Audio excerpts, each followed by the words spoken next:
नमस्ते दोस्तों, आप सब कैसे हो। मेरे चैनल पर आपका स्वागत है फिर से एक रस भरी कहानी में। आज की कहानी बहुत ही खतरनाक है, जो कहानी के सुनते ही शरीर का हर पार्ट खड़ा होने लगेगा। इस कहानी में बहुत मजा आने वाला है, अंत तक जरूर सुनिए। मैंने अपनी ड्रेसिंग टेबल से वो नीली वाली छोटी शीशी निकाली जो कभी कभी मेरे पति छुपा कर रखते थे। मेरे पति का नाम राहुल था। मेरे पति अब ये जब भी ये एनर्जी वाली दवा लेते थे, रात में मेरी तबीयत बहुत खराब कर देते थे। उनका स्टील जैसा इतना मजबूत था कि अंदर जाते ही मैं चीख चीख कर दीवानी हो जाती थी। एक दिन क्या हुआ, मैं किचन में चली गई। मैंने बादाम वाला दूध गर्म किया और उसमें 4 बूंद मिला दी ताकि राहुल को और ज्यादा ऊर्जा मिल सके। ऐसा करते करते रात के 12:15 मिनट बजे बज चुके थे। फिर मैंने जल्दी से दूध का गिलास उठाया और राहुल के बेडरूम में चली गई। राहुल बड़े बेसब्री से मेरा इंतजार कर रहे थे। जैसे ही मैं अंदर आई, राहुल उठकर बैठ गए और मुझे ताकने लगे। जब वो कुछ नहीं बोले तो मैंने ही पूछ लिया, ऐसे क्या ताक रहे हो? बोलो ना, मैं कैसी लग रही हूँ? आज राहुल ने कांपते हुए कहा, आप मन कर रहा है कि आपको अभी चबा जाऊं। मैंने हंसते हुए उसे दूध का गिलास थमा दिया और कहा, मुझे चबाने की जरूरत नहीं है, बस तुम यह पी लो। राहुल ने झट से गिलास लिया और एक ही सांस में दूध खत्म कर दिया। दूध पीते ही कुछ ही पल बाद उसने मेरी कमर पकड़ ली और अपनी तरफ जोर से खींच लिया। उसके बाद अपना मेरी बायां हथियार मेरे होठों पर रख दिया। बाप रे, क्या क्या बताए दोस्तों। राहुल ने कैसे कैसे मेरी सारी बॉडी को हिलाया डुलाया। अगर आपको भी पूरी डिटेल जाननी है तो पहले कहानी को लाइक करें। प्लीज लाइक कर दो ना, प्लीज सब्सक्राइब भी। तो चलिए आपको जल्दी से शुरू से कहानी सुनाती हूँ। मेरा नाम पूजा है। मेरी उम्र 28 साल है, लेकिन मैं अभी भी बिल्कुल जवानी की तरह लगती हूँ। किसी भी लड़के को एक नजर में अपनी ओर खींच लूं, दिल तो हमेशा 19 का ही रहता है। जब मैं साड़ी पहनती हूँ तो जैसे सब कुछ साफ साफ दिखता है। मेरी गोरी चमकती त्वचा पर जब लाइट पड़ती है तो लगता है मानो मैं कोई परी हूँ। अब बात करते हैं मेरे 22 साल के देवर की, जो अब मेरा हो चुका है। उसकी मासूमियत और जोश ने मेरे अंदर आग लगा दी है।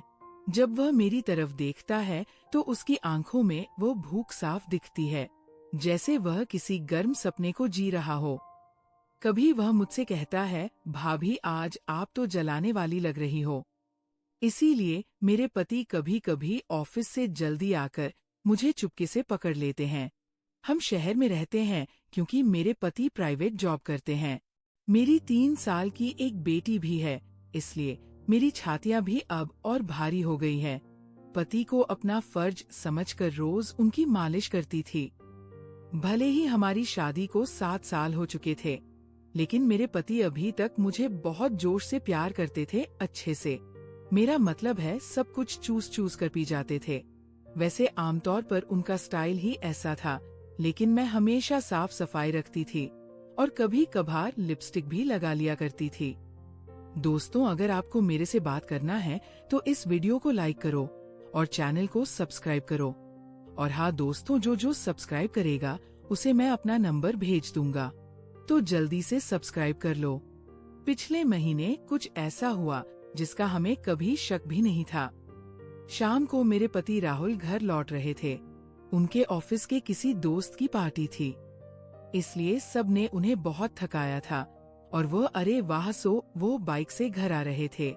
आते वक्त उनका गिरने का हादसा हो गया। इस हादसे में उनके घुटने में चोट लग गई और डॉक्टर ने कहा कि ठीक होने में कम से कम 5 से 8 महीने लगेंगे। ये सुनकर मेरा दिल बैठ गया। राहुल का दर्द भले ही शारीरिक था, लेकिन मेरे मन में एक गहरी बेचैनी भर आई। जब मैंने उन्हें अस्पताल में देखा, उनकी आंखों में तकलीफ साफ छलक रही थी। मैंने तुरंत उनके पास जाकर उनका हाथ पकड़ लिया। इसी वजह से मेरी ननद और मेरा देवर उन्हें देखभाल के लिए आए थे। मेरे ससुर जी और सास तो वापस चले गए, लेकिन राहुल ने देवर जी को यहाँ रुकने को कहा क्योंकि वह ठीक से चल भी नहीं पा रहे थे। मुझे ही दुकान से सामान लाना और बाहर के काम करने पड़ते थे। मैं मान गई और बहुत खुश हो गई। देवर जी मेरे कंधे तक ही आते थे। बॉडी भी मजबूत थी और रंग भी साफ था। वो ज्यादा शरारती किस्म का लड़का नहीं लग रहा था और मैं भी खुश थी कि कोई तो आया जो मेरी मदद कर सके।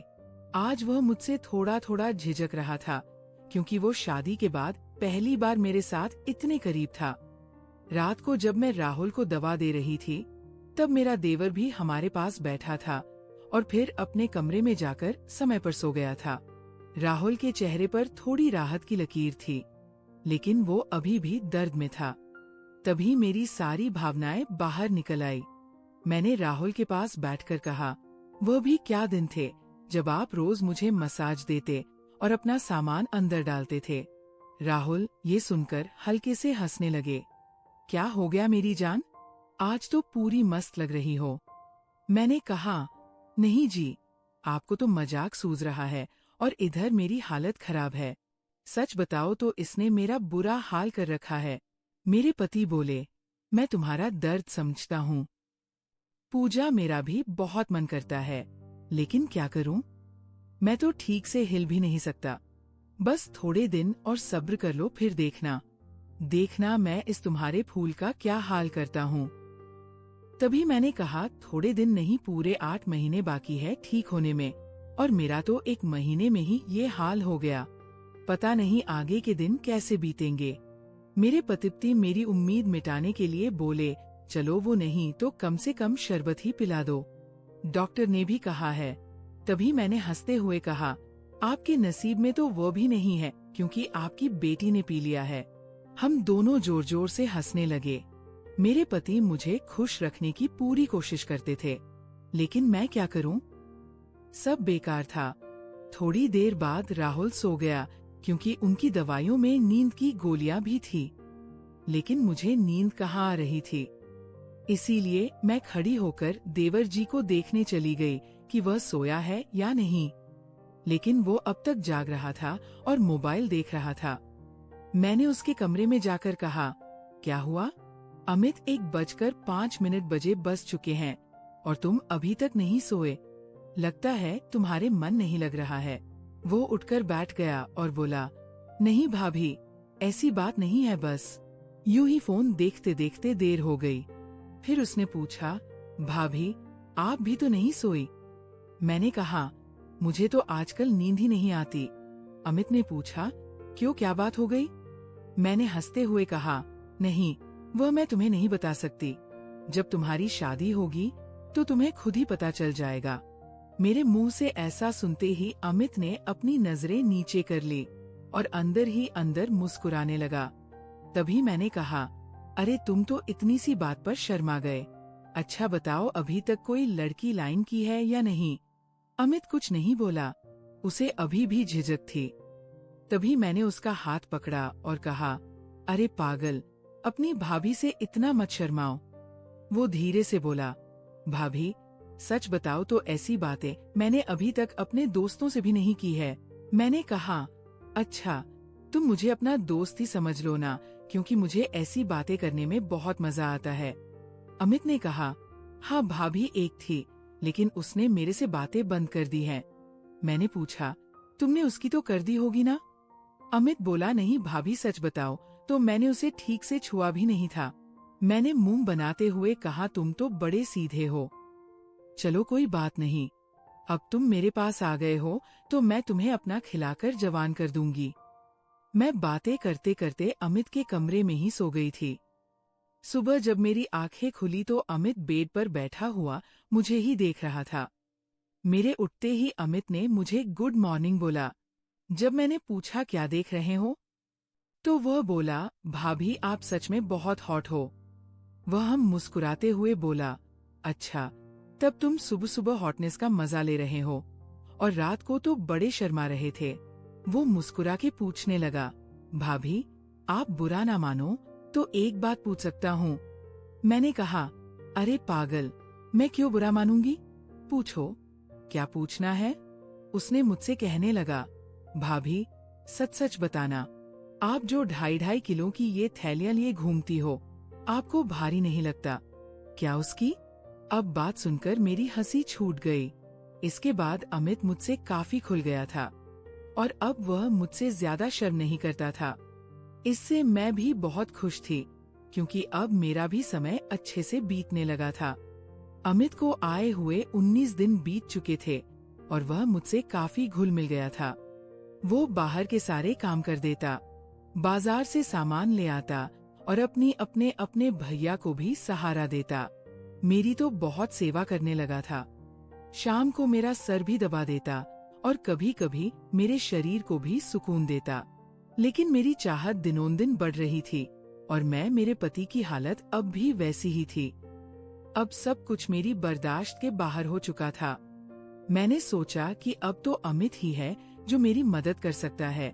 वैसे मेरे मोहल्ले में भी 2 लड़के रहते थे जो यूनिवर्सिटी जाते थे। वे भी मुझे देखते थे। जब भी मैं छत पर कपड़े सुखाने जाती तो वे मुझे ही निहारते और पहले तो मैंने सोचा कि उनमें से एक को यूज कर लूं ताकि कुछ दिन काम चल जाए। लेकिन फिर मैंने सोचा कि मैं इस घर की इज्जत हूँ और कल को पता नहीं है मुझे या मेरे पति को बदनाम कर दें। इसीलिए मैंने उन्हें इग्नोर किया। लेकिन अमित तो घर का ही है, इसीलिए मैंने तय कर लिया कि वही मेरी मदद करेगा। आज मैंने पक्का इरादा कर लिया कि आज अमित से काम ले ही लूंगी और अपने सूखे हुए बगीचे को अमित से ही सींचवा लूंगी। उसके बाद मैं किचन में खाना बनाने चली गई। जैसे ही अमित नहाकर ताज़ा होकर किचन में आया, मैंने जूस निकालने का बहाना बना दिया। मैं किचन में ही ब्लाउज नीचे करके जूस निकाल रही थी। मेरी बेटी अभी नानी के घर गई हुई थी क्योंकि घर में उसे देखने वाला कोई नहीं था। इसीलिए अब बाकी का जूस निकालना पड़ता था और घर में मेरे पति और अमित के अलावा कोई नहीं था तो मुझे डर भी नहीं था। जैसे ही अमित अंदर आया, वह मुझे देखकर एकदम हक्का बक्का हो गया और कहने लगा, सॉरी भाभी, मुझे माफ कर दो, मैंने देखा नहीं, और बाहर जाने लगा। तभी मैंने उसे रोक लिया। अरे अमित, क्या हुआ? कोई बात नहीं, अंदर आ जाओ। अमित बोला, भाभी ऐसे मैं अंदर कैसे आऊं? मैंने कहा, ऐसे वैसे मत करो और जल्दी से आकर मेरी मदद करो। अमित का मन भी कर रहा था, लेकिन मैं उसकी भाभी थी, इसीलिए वो थोड़ा हिचक रहा था। फिर मैंने उसे कहा, अरे इतना क्या शर्मा रहे हो? अब जल्दी से आओ और मेरी मदद करो। धीरे धीरे अमित किचन में आ गया और पास आकर खड़ा हो गया। वह मुझे देखता ही रह गया। तभी मैंने कहा, ऐसे क्या घूर रहे हो? तो क्या तुमने आज तक नहीं देखा? वो बोला, माँ कसम भाभी, मैं आपको बता नहीं सकता कि मुझे कैसा लग रहा है। बहुत ही कमाल है। भाभी, मैंने कहा तारीफें करना छोड़ो और यहाँ मेरी मदद करो। तभी अमित बोला, भाभी मुझे नहीं पता कैसे करना है। तो मैंने कहा, अरे बेवकूफ, इसमें कुछ नहीं करना, ये लो पकड़ो और बस धीरे धीरे दबाओ। थोड़ी देर बाद जब अमित के हाथ तेज होने लगे तो मैंने सोचा कि अब मेरा आगे झुककर सही से काम करने का समय है। मैं आगे की झुकी और अमित ने पीछे से मेरी देखभाल करने लगा। लेकिन कुछ देर में ही अमित का सामान से पानी निकल गया, तो देखा कि अमित का काम तो पहले ही खत्म है।